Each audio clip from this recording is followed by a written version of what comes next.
Alex, Adam, good to see you.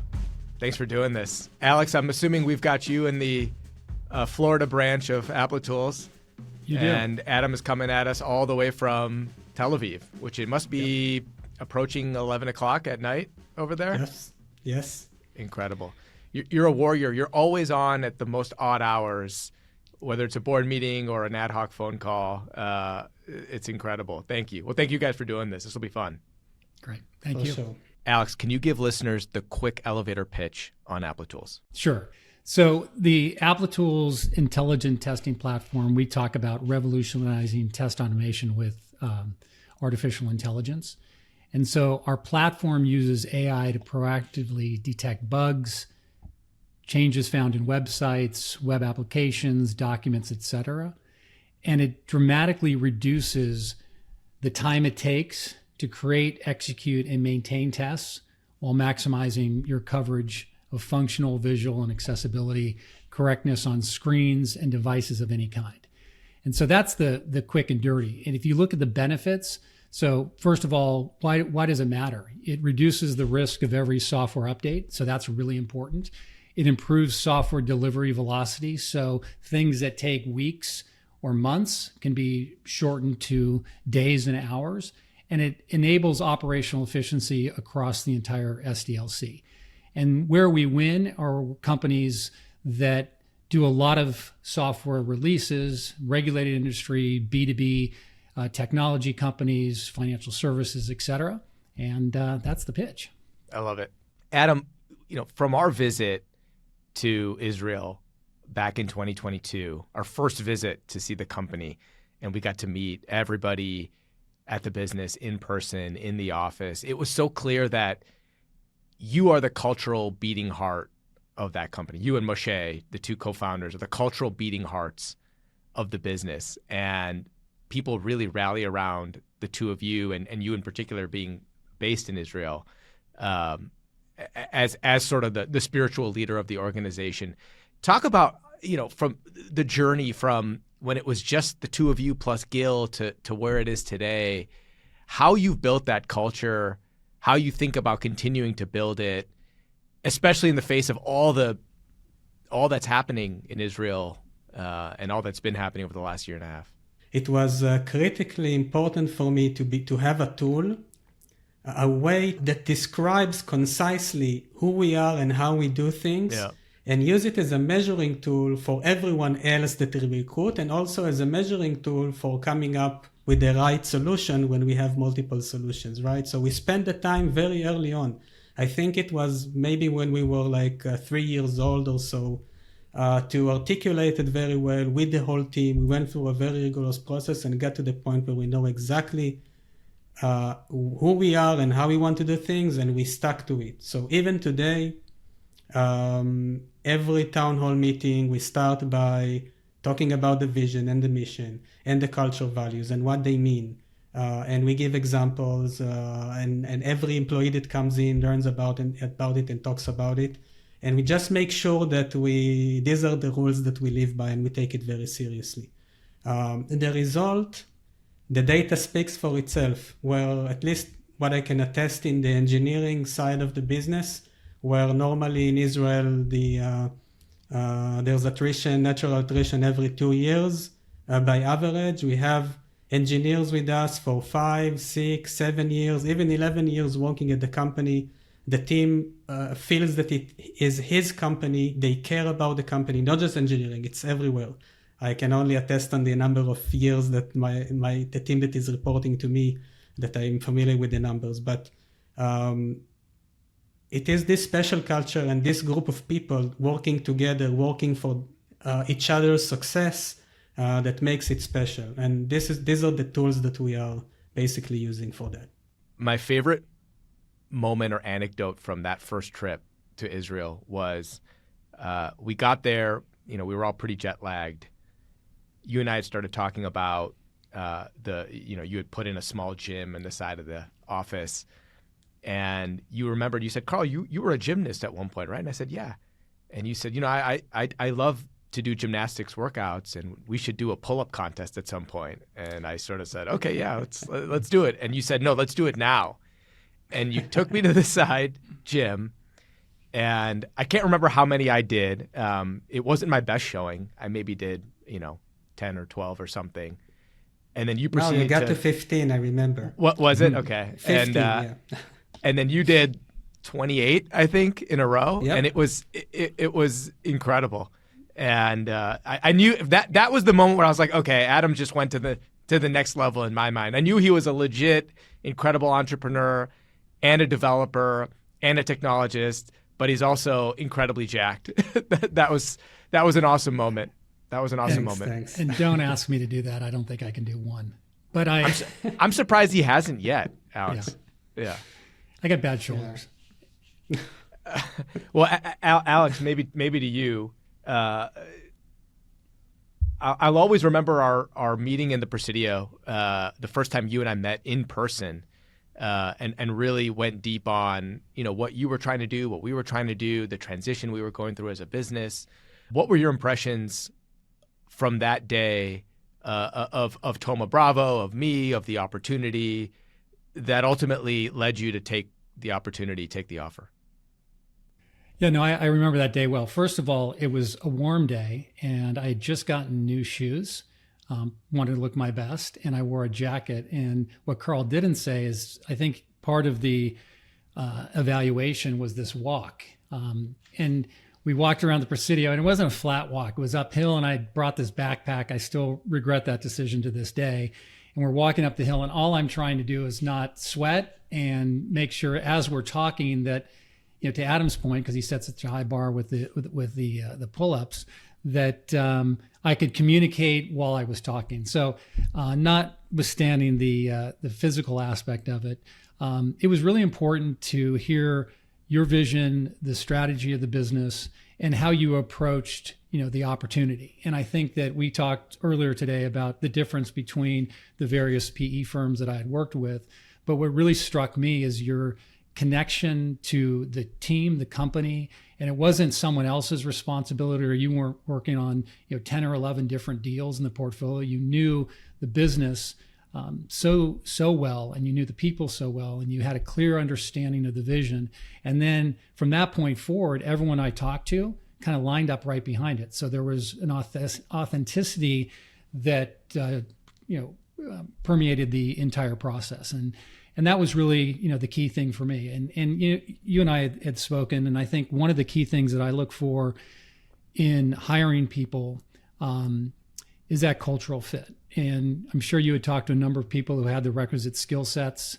You wouldn't, everyone has different skills and capabilities that they have, and you're looking for, certain criteria within the candidate. But what's most important is that cultural fit and authenticity. And do you believe in each other? And do you believe that you can work with this person? Because there's going to be hard days.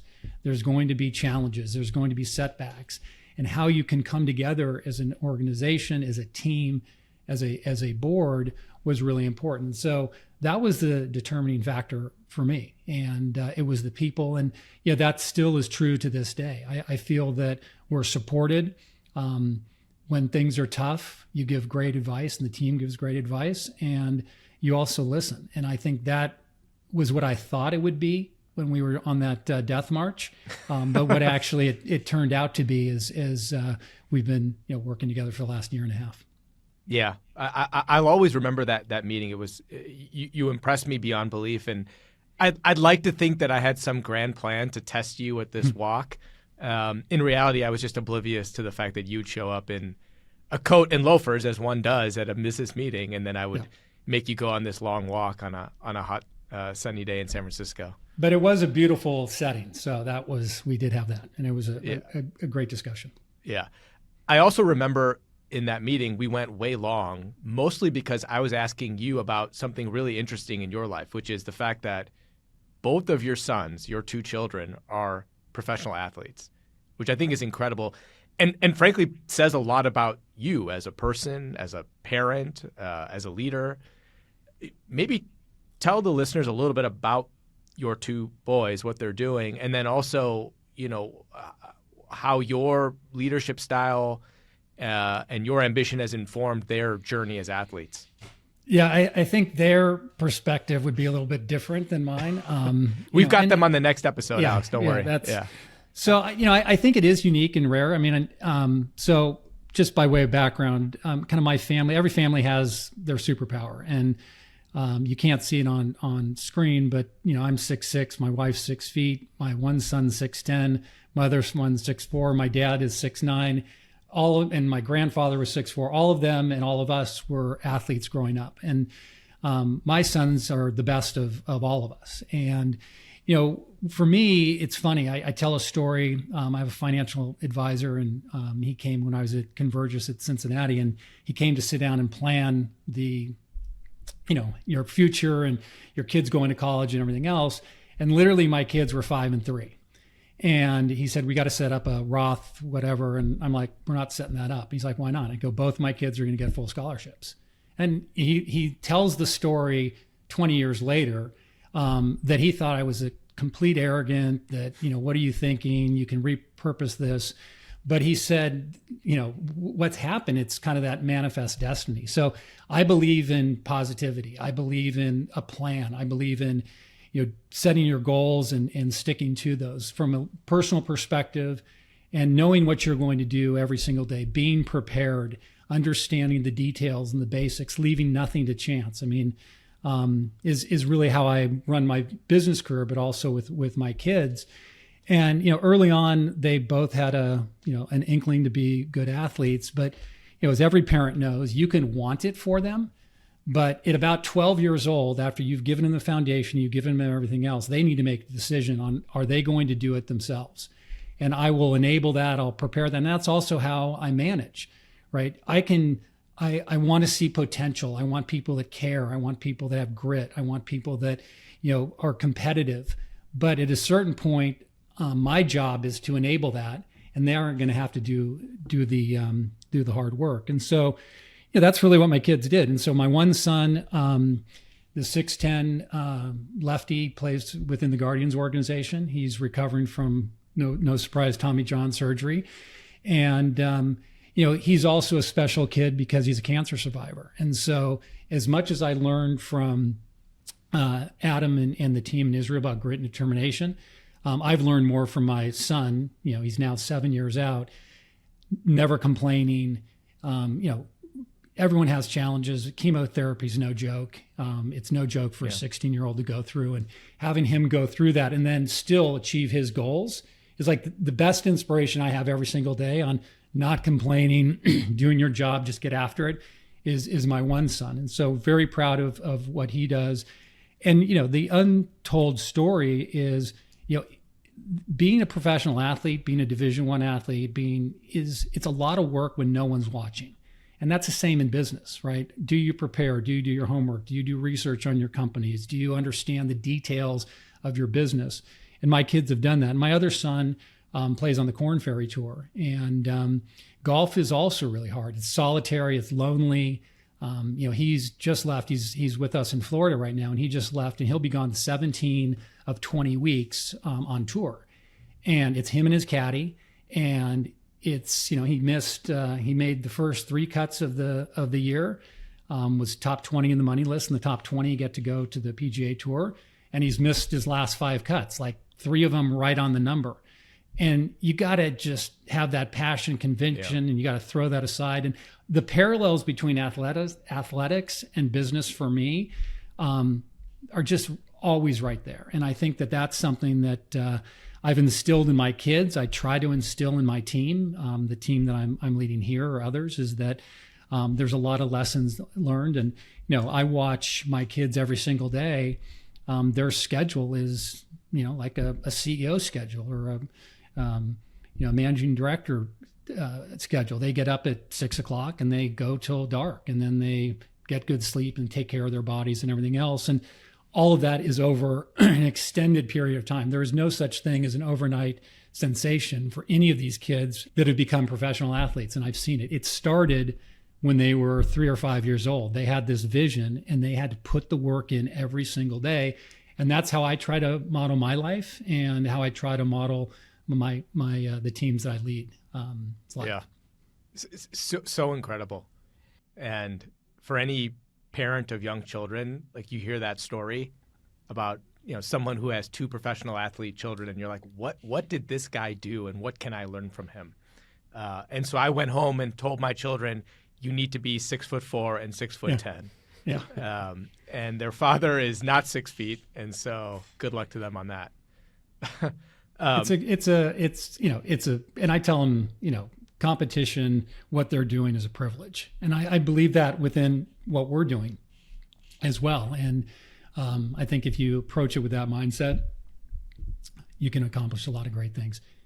And set high goals and never relent on what you think you can do, and always believe in yourself. And then you believe in them, and they got to have some talent, but the rest will take care of itself. Yeah. So many parallels to what we do in business.